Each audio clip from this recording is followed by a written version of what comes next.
إن الحمد لله نحمده ونستعينه ونستغفره ونعوذ بالله من شرور أنفسنا ومن سيئات أعمالنا من يهده الله فهو المهتد ومن يضلل فلا هادي له أشهد أن لا إله إلا الله وحده لا شريك له وأشهد أن محمدًا عبده ورسوله يا أيها الناس اتقوا ربكم الذي خلقكم من نفس واحدة وخلق منها زوجها وبث منهما رجالا كثيرا ونساء واتقوا الله الذي تساءلون به والأرحام إن الله كان عليكم رقيبا. لپاش سپاس و ستایشێکی بێهامتا بۆ کردگاری مەزن و داواکردنی درود و ڕەحمەت بۆ سەر گیانی پاکی پێشەوەی مرۆڤایەتی محەممەد صلی الله تعالی عليه وسلم. بەڕێزان و خۆشەویستانم، نعمەتی زۆر گەورە بەسەر ئینسانەکانەوە هەیە. عولەما ئەفەرموون لە دوای نعمەتی ئیمان و لەشساغی ئینسان، سەحەتی ئینسان، نعمەتی ماڵیەتە پێشەوە کە یەکێکە لەو نعمەتە زۆر گەورانەی ڕەب العالەمین لە قورئانە بە خەیر ناوی هێناوە باسی کردووە لە چەندین شوێنە. ماڵ ئینسان ئەتوانێ سەلاحی دنیا و ئاخیرەتی پێ بکڕێ. ئینسانی موسڵمان کە پارەدار بوو، کە خوای گەورە ڕزقی حەڵاڵی زیاد کرد، ئەتوانێ بیکاتە وەسیلەیەک بۆ چوونە ناو بەهەشت، کلیلێکە لە کلیلەکان بۆ چوونە ناو بەهەشت. دەرگای لە دەرگاکانی بەهەشت دەرگای سەدەقاتە. بۆیە ڕەب العالەمین مافێکی زۆر گەورەی بە ئینسان داوە لە ئابووری ئیسلامیە بەوەی کە خۆی خاوەنی ماڵی خۆیەتی، تەنانەت لە دوای مردنیشی هەندێک تەسەڕوفاتی هەیە لە ماڵە لە شەریعەتە مەجالی بۆ کراوەتەوە کە ئەتوانێ ئەو تەسەڕوفانە بکات. ئەو تەسەڕوفانە کە لە دوای خۆی ئەکەونە دوای مردنی خۆی پێی ئەوترێ ئەلوەسیە. زۆر بابێکی گەورەیە لە فیقی ئیسلامی بە ناوی کتاب الوەسایە. ئینسان ئەو وەسیەتانە کە ئەیکات چەندێکی جێبەجێ ئەکرێ، چەندێکی جێبەجێ ناکرێ، چونکە ئەو شتانێک کە ئەکەوێتە دوای مردن هەموویان وەسیەتی مادی نین، بڕێکی وەسیەتی مادی و بڕێکیشی وەسایە معنەوین. لە شەریعەتە مەجال بە ئینسان دراوە لە دوای مردنی خۆی تەحەکوم بەسەر ماڵی خۆیان بکە بۆ ئەوەی ئینسان تەمەڵ نەبێ، ماڵ زیاتر کۆکاتەوە، بیخاتە دوای مردنی خۆشی. حتا نەزەریەیەکی زوهدی غەڵەت کە ئێمە قەناعەتوان وابێ و ئینسانی موسڵمان نابێ هیچی هەبێ، ئەمە غەڵەتە. خۆشەویست ئەفەرمێ باشترین ماڵ ئەو کەسێ لای کەسی ئیماندار، دین و دنیای پێ دەستگیر ئەکە. وەسیەت بابەتێکی زۆر گەورەیە. حەزم کرد لە متارە لە خزمەتانە باسی وەسیەت کەین. بۆچیش ئەم باسم هەڵبژات؟ لەلای ئێمە بووەتە عورف و عادەت لەو ئەچێ بە کەسێ بڵێ وەسیەت کە یا بترسێ یا لێو عاجز و ئەزانە پێڵێ بمرە. وەسیەت حەقی بەسەر مردنەوە نییە. وەسیەت بابەتێکە پێش مردن ئەکرێ بۆ دوای مردن. مردنیش حەقی بەسەر گەنج و پیرەوە نییە. دەپە لەمەکە با پیر بم وەسیەتەکەم، ناشتیوان نییە. گەنجی پیری لە هەر عمرێکە هەی مناڵی حتا وەسیەتی خۆت بنووسە. رب العالمین فەرمێ کوتیبە عەلەیکم، یعنی فوریض عەلەیکم، بەسەرتانە فەرز کراوە ئیذا حەضەرە ئەحەدەکم المەوت، ئەگەر کەسێک لە ئێوە وەسیەتی هەر نەنووسی بوو تا گەیشتە ئەو کاتەی کە سەرەتاکانی مردنی هەست پێ کرد، نەخۆش کەوت، سەفەرێکی دووری کرد، هەر شتێک لەو بابەتانە، ئین تەرەکە خەیڕەن، ئەگەر ماڵێکی بەجێشت بوو، خەیر لێرە بەمانای ماڵە، ئەو کاتە چی بکە؟ الوەسیەة للوالدین والأقربین، وەسیەتکە دایک و باوکی بۆ نزیکەکانی. ئیتر هەندێک لە عولەما فەرموویانە لەبەرەوەی دواتر فەرمایشت هاتووە ئەو کەسەی کە لە ئیرسا حەقی پێدرا،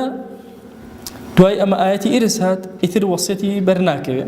لا وەسیەة لوارث، کە پێغەمبەری خوا صلی الله عليه وسلم فەرموویەتی بەڵام علەما فەرموون ئەم ئاەتە عامیەتەکەی هەرماوەتەوە ئەگەر کەسێک دایک و باوکی نەمابوو سنەت وهایە ئەمە وەفایە سیرکە دایک و باوکت لە ژیانە نەماوە تۆش ئەزانی خەیرێکت هەیە پێش ئەوەی بڕێ وەسیەت کە کاکە حەجێ بۆ باوکم بکڕن حەجێ بۆ دایکم بکڕن بەنمونە مزگەوتی فلانە مزگەوت ئەکرێتەوە ئەوەندە پارەی تێکەن بۆ باوکم لەم ماڵەی خۆم دەسەڵاتی ئەمەت هەیە و توانای ئەمەت هەیە وەسیەتێکمان هەیە کە پێغەمبەران عەلەیهیمو الصەلاة وەسەلام هەموو کردویانە طبعاً پێغەمبەران عەلەیهیمو الصەلاة وەسەلام هیچیان ماڵیان نەبووە بۆ وەرەسە نحن معاشر الأنبياء لفرمايشتك أفرمي معشر الأنبياء أمتي أنبياء همو بيكوا كز إرسمان لناقره مالي بيغمبران مالي عامد بو عندي خصوصيتي بيغمبران هي عليهم الصلاة والسلام وسلم مادية يك بيغمبرني الزكاة دابه شكو خواني هيش تكي شخصي خوي نبوه هي عامتي مسلمانان بو يزور كذا وتري أو فرزة كامية كبيغمبران نيان كردوه ألين زكاة كحتى بيغمري خوشمان عليه الصلاة والسلام يك الدينار لقميك زكاتي نداوت شكو خاوني أولني إلا زكاتي فطر النبي سر فطر النبي بابلي إتر ما عدا أوا هج زكاتك لسر بيغمبران عليهم الصلاة والسلام واجب نبو يكي يكتر لخصوصيتي ماليا أويا كهج كز إرسيان لنابا حرشيان لبمينة وأبيت بيت المال أستناو مال إيمان دارانو بلام شو وصيتك لكن بيغمبري خاص الله عليه وآله وسلم لكوتاي حياتي استوصوا بالنساء خيرا وصيتك لقلت آفرتانا باجبن سيري إبراهيم كان عليه السلام ووصى بها إبراهيم بنيه ويعقوب إبراهيم لقل يعقوب وصيتي شيان كرد وصيتي أوان كربو أولاد كان إن الله اصطفى لكم الدين خو أم ديني بو إيه وهل بجاردوا فلا تموتن إلا وأنتم مسلمون نمرن إيرا بجنة يلن أمجيان إلا بإيمان ومسلمانتي بدين داري نبي وصيتك معنوي بويا أكري وصيت معنوي بأكري وصيت مادي بي أنواع جوري وصيت معنوي يعني وصيت معنوي واجبة لسر دبي بيكي بنمونا قرزاري كسي واجبة لسر لو وصيتي خوتا نسيبت فلان كز واجبة كأمت كردبي فلان كز أو أندي قرزارم نم داوته أو اندم داوته أو اندم نداوته وهيشتا همو أمان دبي قنج بيبير بي هر نسيبه حتى ظلمته مظالمته بنفس لا يخد كما كون مظالم كان بدره بتابتي ومظالماني كأتواني نفرك الديارة محققة حقي مادية بيجي ريته بنفس لا يخد أو ندي فلان كس قرزان بوم بدنا وبشكم خير خوايا هلا سيدا دويتو أيداته وصيت بكفارات جاري وهي قرزاري خواي لحجك حجي واجبك وتتسرشان وبيو نكراوة وصيتك لدوي خود بوت بكن يان بروجونا بويتو كفارتك كوتو سر قتل اخوان خاص دسي توري داو كفارت بسرشان تاوي هرشتك لم بابتان بنوسا امشتانا قرزاري خوام امشتانا قرزاري انسان كانوا اما زور قوري لشريعتها كتوبي نوسي اما بيو تري وصيه واجبه وصيك من هي لأحكامي قضاوتي أمروشة هي بيوتي الوصية الواجبة أجر أولاد كانت عمرت هي أولاد كان يكي لكرة كان مردوه كرزات هي واجبة لسرد وصيت كيبو أم كرزة أنا اشتيكي عن بركة ولا دواء خود راسل لروي ميراته وبريان ناكيه بلام أزاني أم كرجوك وكرة كان يثرد مندوب ولا حياته لقلتويا تاوكو تكوين جياني توكراو بشك لم دهاتي همو باوكيك بشك لو دهاتي كيتي أولاد كانتي سواء أولادك إيشي كردبي يا إيشي نكردبي أما مفهومك إسلامية بي وري قرين شكا همو منالك كخواي قورا أي خاطر جير دستي تو بشي لو رزقي أداتتو أي باوك وي باوك كاتي أزانيك لمنالكاني الروشتو مردو بلام أولادي هي لروي ميراته هيجي برناك بويا واجبة لسري وصيتك بويان حتى أقول كتشته وكشكد وفاتك أولادي وصيتك بويان أو أنا أقربون أو أنا كنزيك الليته ولا خزبوكز وصيتي عن بوبك أو بي أوتري وصيتك واجبك إنسان بك سواء بو كفاراتي أكي بو قرزكاني أكي بو أكسانة أكي ك لبشيكن لتو بلام إرز نابن يما لفرائضة بينشكس هالنابي بإرز بينشكس أولادي إنسان دايكو باوكي إنسان جنو مرد أم بينجا نابي ببي ميرات برون همیشه به پشتیان برکوه اگر یک لمانه مرد اگاد لبه اولادکانی چون چاویان لسر او ماله پشکێکیان بۆ دانێن بەشێکیان بۆ دانە مەرج نییە پشکێک مهم شتێکیان بۆ دانێت کە ئەوانش بێبەش نەبن کە ئەوەی یەکێکە لەو شتانەی کە لە وڵاتی ئێمە و لە نیشتیمانی ئێمە فەرامۆش کراوە وەسیەتمان هەیە مستحب بە سونەتە ئەزانی خۆت وەزعت زۆر باش ئەولادەکانیش وەزعیان باش گەورە بوون و هەموو چۆتە خان و ماڵ و شوێنی خۆی ئەو وەسیەتە وەسیەتێکی سونەتە کە یەک لەسەر سێی ماڵەکەت بۆ وەرەسەکەت نەڕوە چونکە توانای تۆ لە وەسیەتکردنە ئەوەندەیەک لەسەر سێی ماڵەکەت ئەتوانی لە دوای خۆت ببەخشی لەوە زیاتر ناتوانانی یەک لەسەر سێی وەرە بنووسە یەک لەسەر سێی ماڵەکەت هەموو ماڵەکەت بای سێ دەفتەرە ئەوەی کە تۆ بەجێ ئەمێنێ یەک دەفتەریان دەسەڵاتی هەیە کە بیبەخشی وەرە بیکە بە وەسیەت لە مزگەوتێکا بڕێدا بنێ لە دوای خۆت پردێکی پێ بکەرەوە لە دوای خۆت شتێکی جاری بە هەر شێوازێ یان وەقفێ بکە هەر شتێک لەو بابەتان هەندێک وەسیەتمان هەیە حرامە هەر وەسیەتێک بتەوێت زەرر لە یەکێک لە واریسەکانت بدەی حرام و گوناهبار بۆ نمونە وەسیەتێک ئەەکەی بۆ کوڕی کوڕێکت ئەزانی کوڕەکەت وەسیەتی پێ ناشێت چونکە بۆ کوڕی خۆت وەسیەتکەی ناشێت زۆر کات هەیە ئینسانڵێ لە دوای خۆ ئەم ماڵم بن بە کوڕەکەم ناخوا لە شەریعەتە چونکە وەرە ئیرسی لێ ئەبا ماڵەکە نابە بەڵام ئەتەوێت فێڵێ بکەی یەی ئەڵێ ئەم ماڵە بۆ کوڕی کوڕەکەم بۆی ئەولادەکانی تر لێ مەحروم بن ئەو وەسیەتە حرامە لەسەر گوناهباریە ئەبێ لە وەسیەتە زۆر ئاگا لەبێ یا وەسیەتەکە کەسێکاڵێکا کە لە ماڵەکەما بمنێژن کەکە ماڵەکە 2 دیناریە کرد ئێستا قەبرێکی تۆی تیابێ کێ ئێوە بە فلسێ ئەمە تەنها لە پێناوی ئیزرار بە واریثەکان بگەێنێ بۆی ئەو وەسایانە یان زەخرەفەیە لەسەر قەبرەکەم دروستکەن یا کۆشکێکی لەسەر دروستکەن مانە هەمووی حرامە لە بابی حرامیاتە ئەسڵ لە قەبرەکانە سادەیی و ئاسانیە تەسەور کە لە مەسەلەی حرامە بابەتی ئیضرار زەرردان حتا لە شەریعەتە ئەگەر پیاوێک لە سەرەمەرگە ژنەکەی خۆی تەلاقدا بۆی ئیرز نەبە ئەو تەلاقە ئەگەر بشکەوێ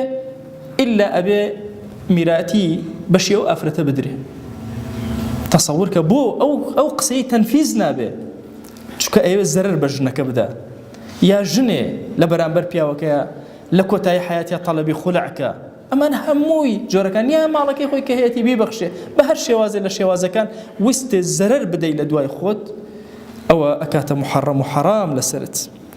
هەندێکیشمان هەیە مەکروهە ئینسان بەڕاستی ئەگەر فەقیر بێت و بێ مناڵەکانی هیچیان نییە بیخۆن یەک ماڵیان هەیە بێ وەسەتیشکە لەسەر ماڵەکە ئەوە کەڕاهەتی هەیە عولەما ئەفەرموون بە سەری حاڵ و داهاتی خۆی کە ئەگەر مناڵەکانە بە تێری بەجێ بێڵی پێغەمبەری خوا صلی الله علیه وسلم ئەفەرمێ ئەوە باشترە لەوەی کە بە شێوازێ بەجێیان بێڵی کە دەست لە خەڵک پانکەنەوە هاوار لە خەڵککەن و تەڵەب لە خەڵککەن عەزیزان ئێمە مەفروزە لەسەرمان وەسیەتەکانی خۆمان تەرتیب کرد بێ وەسیەتەکانی خۆمان نووسی بێ گەنجمان پیرمان ئەمەی کە هەمانە کردبێتمان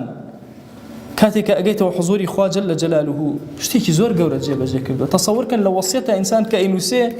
وا مەزانە خەیرت دەسەکەوە کە ئەینووسی ئەجرێ دەسەکەوێ سونەت زیندوو ئەکەیتەوە ئەوەی کە لە سونەتە مردووەکان لەناو ئێمە هەر یەکێک لە ئێمە پێویستی بەوەیە وەسیەتی خۆی نووسی بێ شتی فلان کەسم لەلایە ئەو شتم هێناوە هەڵام کردووە بەرامبەر بە فلان کەس داوای گردن ئازایی لێکەن لە حیاتە خۆم داوام لێکرد گردنی ئازان نەکردم لەعەلە دوای مردنت عەفوتەکە پیاوە گەورەکان ئەولیای صالحین ئەصحاب ڕەزا و ڕەحمەتی خۆیان لێبێ هەموو وەسایای خۆیان نووسیوە حتا ئیمامی عوثمان ڕەزا و ڕەحمەتی خۆی لێبێ کاتێک کە شەهید کرا سەیریان ئەکرد بزانن قسەیە باسێ پارەیە شتێکی لێ بەجێ نەماوە طبعا ئیمامی عوثمان ئەثریای یەکێک لە ئەثریا زۆر گەورەکانی ناو ئومەتی ئیسلامی حتا ئێسەش مڵک و ماڵی ماوە ئیمامی عوثمان لەو تارێکە باسم کردووە ئەفەرمێ هاتن گەڕان بە ماڵەکەیە سەریان کە قورئانی تایە شمشێری تایە کە پارە و داهاتی هەموو لە کەسابەتا بوو سنووقێکیان دۆزیەوە زۆر بەلایەنەوە شتێ جوان بوو تیان ئەم سنووقە جوانە ئیلا بە شتێکی بە نرخی تیابێ کردیانەوە سەریان کرد پارچە پەڕۆیەکی تایە پەڕۆکەیان کردەوە کە کردیانەوە سەریان کرد وەسیەتێکە نووسیویەتی بسم الله الرحمن الرحیم ئەمە وەسیەتی ئیمامی عوثمان شاهدی ئێم بە خوایەک تاکو تەنها هەر ئەوم پەرستووە بس شوێن کەوتەی پێغەمبەر بووم صلی الله عليه وسلم ئیمانم هەیە بە ئاگر ئیمانم هەیە بە بەهەشت ئیمانم هەیە بە مردن ئیمانم هەیە بە زیندوو بوونەوە وا لەسەر ئەمە مردم لەسەر ئەمەش زیندووە بووم وەسیەتە مەکتوبەکەیەوە بوو ئیمامی عەلی وەسیەتی نووسی ئیمامی عومەر وەسیەتی نووسی هەموو وەسایان نووسرا بۆیە ئێمە ئومەتی پێغەمبەر صلی الله عليه وسلم یەکێک لەو گرفتانەی کە ئەمڕۆ هەمانە شتەکان تەخیرەکەین گوێی نادێنێ لە ترسی یەک شت و ئەزانی کە وەسیەت نووسید ناگۆڕێ تۆ بۆت هەیە وەسیەتەکەی خۆت بگۆڕی ئەمڕۆ وەسیەتم کردووە ئەگەر مردم ئەم باڵم بۆ فڵان کەس بێ ئاهەیەکم هاو بەسەرە فەقیر کەوتم ماڵەکان فرۆشم و تەواو ئەو وەسیەتە پەشیمانە بمەوە لێی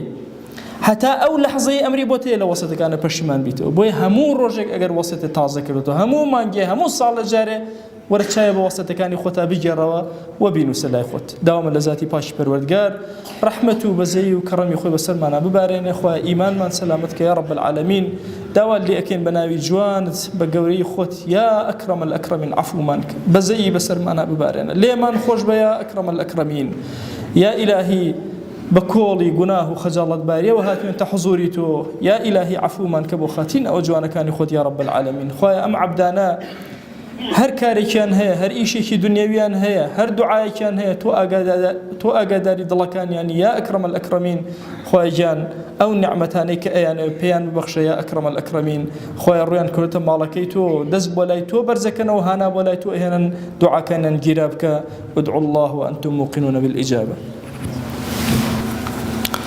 الحمد لله رب العالمين والصلاة والسلام على خير خلق الله محمد وعلى آله وأصحابه الكرام وتابعيهم بإحسان إلى يوم الدين. أوصيكم عباد الله ونفسي قبلكم بتقوى الله وكثرة مخافته فإن التقوى شعار المؤمنين ودثار المتقين ووصية الله تبارك وتعالى في وفيكم وفي الخلق أجمعين. وشبي سكام هەورامی واتەن وەسیەتەکە کەرە کەس بە وەسیەت مەمرۆ هەر یۆجە ئێمە یۆجە سنەتە فەرامۆشەکە ژیان شەنە ئەنە وەسیەتەکەش نەنویسۆ یا تەرسۆ چانەی وەسیەت کردەی مەرجێ و شەرتێ وێ شەنێژ ئیسلامە نەفرە گرنگیش دریان پەنەی ئەوەنجە سنەتەکە کە ئەولیای گەورە کەسشان نەبێن وەسیەت نەنویسۆ ئەسحابێگر وەسیەتشان نویستن وواتەنشا و شاهدیشا سەرگرتن کە فەرماوەشا وەسیەت يون شابا با إنسان دماغ وشو تحكم كروجيانا نهشتاي كأنما إناي حياتنا كأنما يشتاي منني حتى تماشى كردي أجر خطبة كانت دقتها دابو يوجد ركنك خطبة أنا الوصية بالتقوى أنك خطيب وصية خلقي كرو بالتقوى يسمون والله إننا إقساه ورامياتا عرس كرو واتم أوصيكم بتقوى الله يعني إيه خطيبة جرك شواسو كرجيان تشني تقوى خواي كذا كمن هنا دماغ من شر تقوى خواي كوري كذا حتى إيه وصيتك بواجبه ونريانا رخطبنا بناو أننا نريانا رك دائما كلمة وصيتي دل الذهن مجدي ما نبو وأقام أتنجبو تماشى كردي كمال شريعة قرت شيء بدسورة كمال دسورة اسمها نبي مسألة وصيت كردي يو تاني شاك إنسان وصيت كرو ئێمە وەسیەت فەرۆکاتی بە زوان گەرەکمانە کەرمێ یۆجە سونەتە گەورەکان نوویستەی وەسیەتکە ئینە یۆنجە دەسوورەکە ئەشم ئی وەسیەتە نوویسریا بوو نەک واچریا بوو چەنی نوویسریا بوو فەرماوە عولەمێ وەسیەت ئەشم بنوویسریۆ ئەشم شاهیدێش سەرگیریە ئەشم وەسیەتەکە عادل بۆ ئیێرە شەرتەشە هەنێ وەسیەت هەر وەسیەتی ئیێرە شەرتەشە چەند نەبا تەنفیز مەکریۆ ئەشم نوویستە بوو ئەشم شاهیدە سەرگیرتە بوو عينا أشم تجوا عادلش وعدالتش شنبو إن فرما وشروطك شنه مثلا نويستي وصيتي بيغمر خواه صلى الله عليه وسلم فرماشتي وانا فرما حق هر إيمان دارن شي وجبو دلشانه گرکش بو وصيت کرو دوی شوی تیپر نکرو ایچی و دلشان نویسته باش ایتر قرضارو خلقینی هر شوی هن دوی شوی نام ابو سرتو نویسته ابن عمر فرماو كجوشم شي قصه پیغمبري بي صلى الله عليه وسلم حج شوي نبي كر شوي من تماشا وسط كم كرينا يا شي وش بيزيل كنا يا شي وش كم كرينا وركج وزينانا ان تنها بينا وقصه كي پیغمبرينا صلى الله عليه واله وسلم اشم اقال سنبو يوجه دسورك وصيد ما بوجه مالك كريبه يري بشي وجه بشي ما بو تجاوز كر چونك پیغمبر خدا صلى الله عليه واله وسلم فرماواش بسعدي فرماواش وصيت كره بجسرويره بلام اي چيشتاي فرن يعني محاوله كرجه يريكو يعني كده هيشتا كوچي كمتر ولو دينارج بور خاطرو فرماشتكو پیغمبري صلى الله عليه واله وسلم وسعدي كريه بوقاز يكنا تجبه وزار الله تش فريبني واموالي تش فربه زروچي وش فربه فرماجه پیغمبر خدا صلی الله علیه و سلم گرک ما یعنی که کرو بدوی بشی و دماوم كروبيري بشي ودوي بشش بخشو فرماش فرن واتو دي نيمش بخشو فرماش فرن واتش دي يوسرو يرج بخشو فرماش هيش تاي فرن انت وانا قبول كري والله هيش تاي فرن يعني هيش تاي چانيچه كمتر رجوا بنير انجا فرماش قد وصينا كري بي وارثي بجا عدالتي تجاوزنا كري اكسي كارسل چانه گيرو واز چانه بار ميراث حل كريو فروكاتي تاتو آكي والله أين مرا إثر مجد شام مشوج بو بخوا باخو فلاني دو وفلان كسي أوني دو وفلان كسي أنا بعد ما ويم كيش شابين بو كرا كم زار ولا كم كرواس أنا برا درجة سخواي إنك إنا عقلتونا الدنيا شيء وترن جاري أنا هن زار لي وظلم جوانا كريان ياجي وشادان بنا ياجي كراني حج نبيه هورامي واتين تو شبرة حتى صرف كذا وحج ناردنو ياجي كشي شني أنا دماتر زري فرفرش كردن أبي أمني داواني شكرن إل بشابو من ميراتو آيشانو هم تاتيشانو ورو أنا مجهول صاف كره بشو ميراتي دادا سخواي بشو وصيتي هنويتا إنا دسوتون بشو وصيتي جيبا جيكر إما بشكو خواي ما نكردن كبشو وصيتي أو سنتكن مليتو قرقتا ميراد ويل توزعش كري بعقل ويل شريعتي بريان ورو أني وصيت يونج السنة قوركا